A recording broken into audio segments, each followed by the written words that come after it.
Hello friends, let us understand the serious consequence of not deducting the tax or doing some non-compliance in the TDS provisions. So पहला उसमें सबसे important है 201. 201 क्या है? ये penal section है अगर TDS का अगर डिफ़ॉल्ट हो रहा है तो इससे इम्पैक्ट क्या हो सकता है? तो 221 भी इसमें इन्वोक कर सकते हैं for penal interest for penalty rather. It is not charging section, लेकिन इसमें इंटरेस्ट चार्ज होता है और जो कि आज के तारीख में बहुत लोगों को काफ़ी लंबे अरसे की नोटिस आ रही है TDS डिफ़ॉल्ट की, जैसे कि 7 और 10 साल पहले की. तो उसके लिए रीज़न है 201 सबसेक्शन 3 विच से 7 years from the year of the payment or 2 years from the financial year in which correction return submitted whichever is later.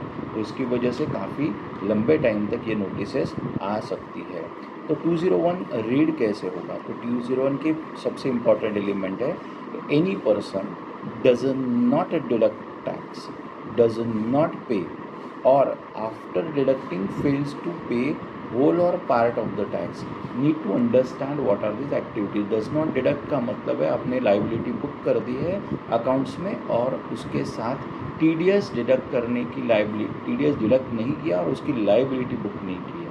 दूसरा डिफ़ॉल्ट है डिडक्ट किया है लेकिन पे नहीं किया है. तीसरा डिफ़ॉल्ट है कि आपने 100 रुपये डिडक्ट किया है लेकिन 50 रुपये ही पे किया है. Then in this case the assessee shall be, that person shall be assessee in default. यहाँ पे आपके सेक्शन 220 और 221 की पेनल्टी अट्रैक्ट हो सकती है.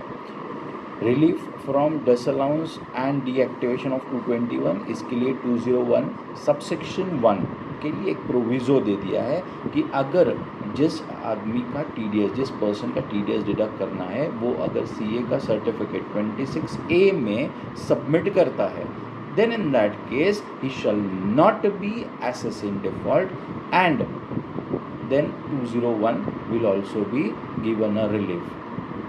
ठीक है.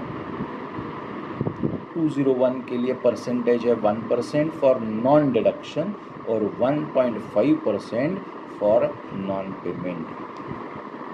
Thank you very much.